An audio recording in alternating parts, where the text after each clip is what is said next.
നിങ്ങൾ കേട്ടിട്ടുണ്ടാകും, നബി സല്ലല്ലാഹു അലൈഹി വസല്ലം പൂർവ്വകാലത്ത് നബിയുടെ മുമ്പ് നടന്ന ഒരു സംഭവം, ഒരു കഥ വിവരിച്ചത്.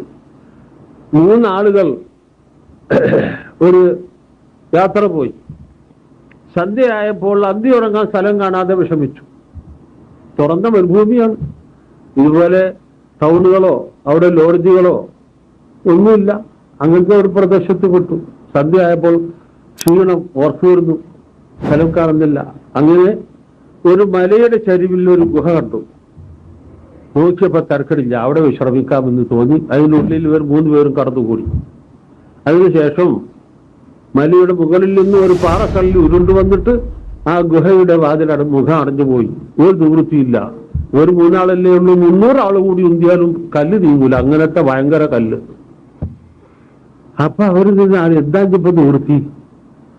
അപ്പോ അവരിൽ ഒരാൾ പറഞ്ഞു, നമ്മൾ ഈ കാലത്തിനടുത്ത് അള്ളാഹുവിന്റെ പൊരുത്തം ആഗ്രഹിക്കുക എന്ന പ്രാർത്ഥനയുടെ അടിസ്ഥാനത്തിൽ ചെയ്തിട്ടുള്ള പുണ്യകർമ്മം എടുത്തു പറഞ്ഞ് അള്ളാഹുവിനോട് പ്രാർത്ഥിക്കാം. അതായത് അവനവന്റെ അമല് കൊണ്ട് തവസ്സുൽ ചെയ്യാം. ആരാന്റെ ഹക്ക് കൊണ്ടുള്ള തവസ്സുലുണ്ടല്ലോ, അത് അന്ന് ആർക്കും അറിഞ്ഞൂടെ ഇരിക്കും, അഥവാ പാപ്പാണെന്ന് അറിഞ്ഞിട്ടുണ്ട്. അങ്ങനെ ഓരോരുത്തരും ഓരോ കാര്യങ്ങൾ എടുത്തു പറഞ്ഞ് ദുആയിരുന്നു. അതിലൊന്ന് എല്ലാം കൂടി പറയാൻ നേരില്ലാന്ന് തോന്നുന്നു എനിക്ക്. അതിലൊന്ന് ഇതാണ്, അല്ലാഹുമ്മ, ഒരാൾ ദുആയിരുന്നു.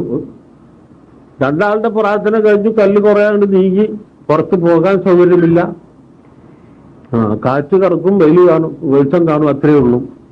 3-മൻ പ്രാർത്ഥിക്കുകയാണ്, അല്ലാഹുമ്മ, അല്ലാഹുവേ, ഇന്നഹു കാനത്ത് ലീ ഇബ്നത്തു അമ്മില്ലി, എനിക്ക് എന്റെ ഒരു പിതൃവ്യ പുത്രി ഉണ്ടായിരുന്നു.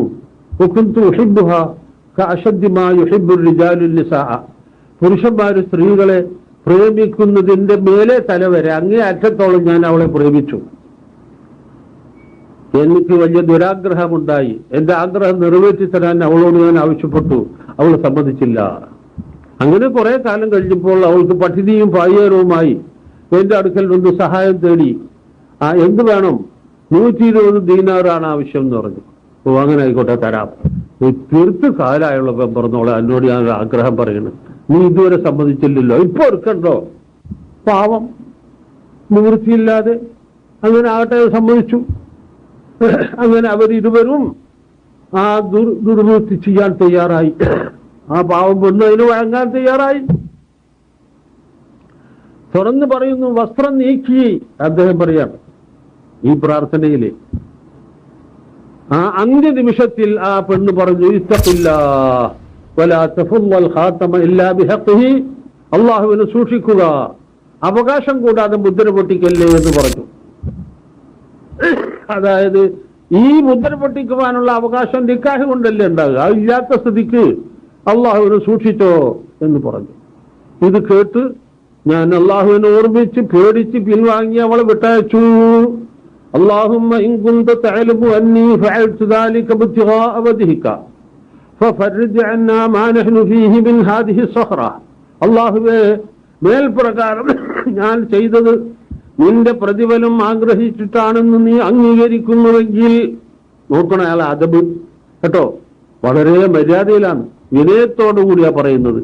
അങ്ങനെ നീ അംഗീകരിക്കുന്നുവെങ്കിൽ ഈ പാറക്കല്ല് നിമിത്തം ഞങ്ങൾ അകപ്പെട്ട ഈ ബുദ്ധിമുട്ട് ഒഴിവാക്കി തരണമേ എന്ന് പ്രാർത്ഥിച്ചു.